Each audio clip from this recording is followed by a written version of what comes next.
ఈ వీడియో ద్వారా మీ అందరికీ కూడాను అర్థాన్ని తెలియపరచాలనుకుంటున్నాను.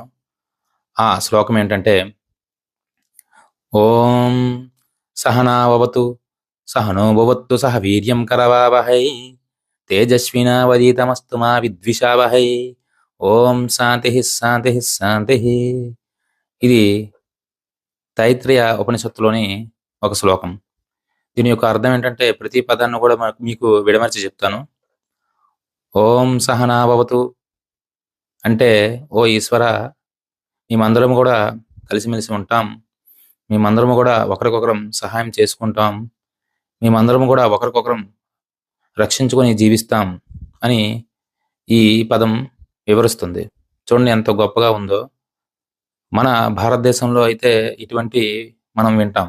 అదే వేరే దేశాల్లో అయితే, వేరే దేశ సంస్కృతులు అయితే వేరే దేశాల్లో ఉంటున్న ప్రజలను వేసేయండి, వేరే సంస్కృతిని పాటించే వాళ్ళని చంపేయండి, వాళ్ళ దేవాలయాల్ని మొత్తం కూడా కూల్చేయండి, ఇలాగే చెప్తారు. కానీ మొత్తం ప్రపంచంలో ఉన్నటువంటి ప్రజలను అందరినీ కూడా మనం ప్రేమించాలని ఎక్కడ కూడా వేరే దేశాల్లో ఉన్నటువంటి సంస్కృతులు ఎక్కడ కూడా మనం వినం. కానీ మన దేశ సంస్కృతిలో ఇటువంటి గొప్ప గొప్ప శ్లోకాలు అయితే మనం ఎల్లప్పుడూ కూడా ప్రతిరోజు నిత్యం వింటూనే ఉంటాం. దీనిలో ఇంకా ముందుకు వెళ్తూ ఉంటే, ఓం సహనో భువక్తు అంటే ప్రపంచంలో ఉన్నటువంటి ఐశ్వర్యాన్ని, అంటే మానవ వనరుల్ని, ప్రకృతి వనరుల్ని అన్నింటినీ కూడాను మేమందరం కూడాను సరి సమానంగా పంచుకుంటూ ఒకరికొకరం అభివృద్ధి కోసం తోడ్పడతాం. అలాగే సహ వీర్యం కరవావహై ప్రపంచంలోని గొప్ప గొప్ప కార్యాలను చేస్తూ, గొప్ప గొప్ప సాహస కార్యాలను చేస్తూ మానసిక వికాసానికి తోడ్పడుతూ ప్రజలందరినీ కూడా చైతన్యపరుస్తాం.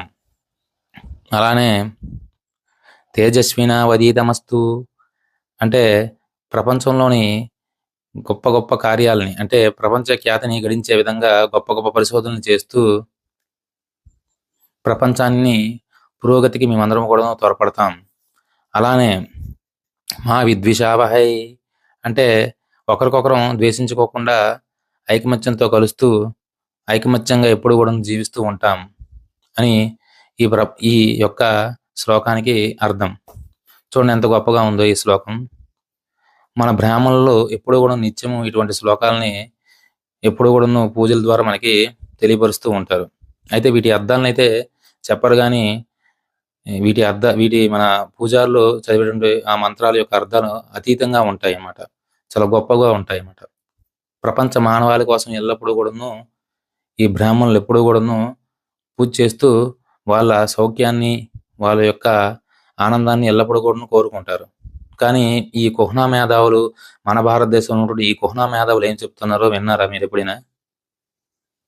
ఈ బ్రాహ్మణుల మీద కానీ, మన హిందూ సమాజం మీద కానీ ఇదొక మతం, ఇదొక మూఢనమ్మకం, ఇలా ఇష్టానుసారంగా మన మీద ద్వేషాన్ని రగిలిస్తూ ఉంటారు అన్నమాట వీళ్ళందరూ.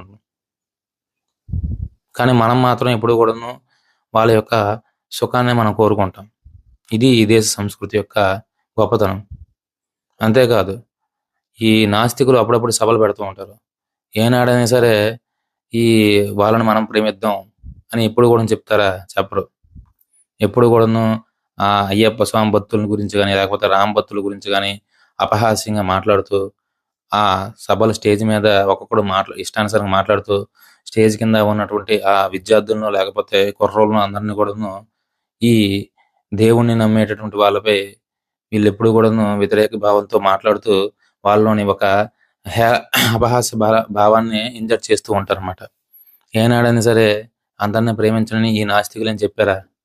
కానీ మన సంస్కృతిలో మన పూజారులు ఎప్పుడు కూడాను ప్రపంచ మానవాళి అభివృద్ధి కోసం, ప్రపంచ మానవాళి ప్రేమ కోసం ఎప్పుడు కూడాను పూజ చేస్తూ కోరుకుంటారు. ఇలాంటి సంస్కృతిలో మనమైతే పుట్టడం ఎంతో గర్వంగా మనం ఎప్పుడు భావించాలి. హాయ్ ఫ్రెండ్స్, కొంతమందికి సబ్స్క్రైబ్ ఎలా చేసుకోవాలో తెలియట్లేదు. లింక్ మీద క్లిక్ చేయగానే ఇలాగ బ్రౌజర్లోకి వెళ్తారు. బ్రౌజర్లోకి వెళ్ళగానే ఓపెన్ యాప్ అనే ఆప్షన్ ఉంటుంది. దాని మీద క్లిక్ చేయగానే అక్కడ కంటిన్యూ ఆప్షన్ వస్తుంది. దాని మీద క్లిక్ చేయగానే సబ్స్క్రైబ్ అనే ఆప్షన్ వస్తుంది. చూడండి, ఇలా సబ్స్క్రైబ్ చేసుకోండి. మీకు ఎప్పటికప్పుడు కరెంట్ ఈవెంట్స్ అనేవి తెలియజేస్తూ ఉంటాను. మన ఛానల్ని సబ్స్క్రైబ్ చేసుకోండి. Thank you.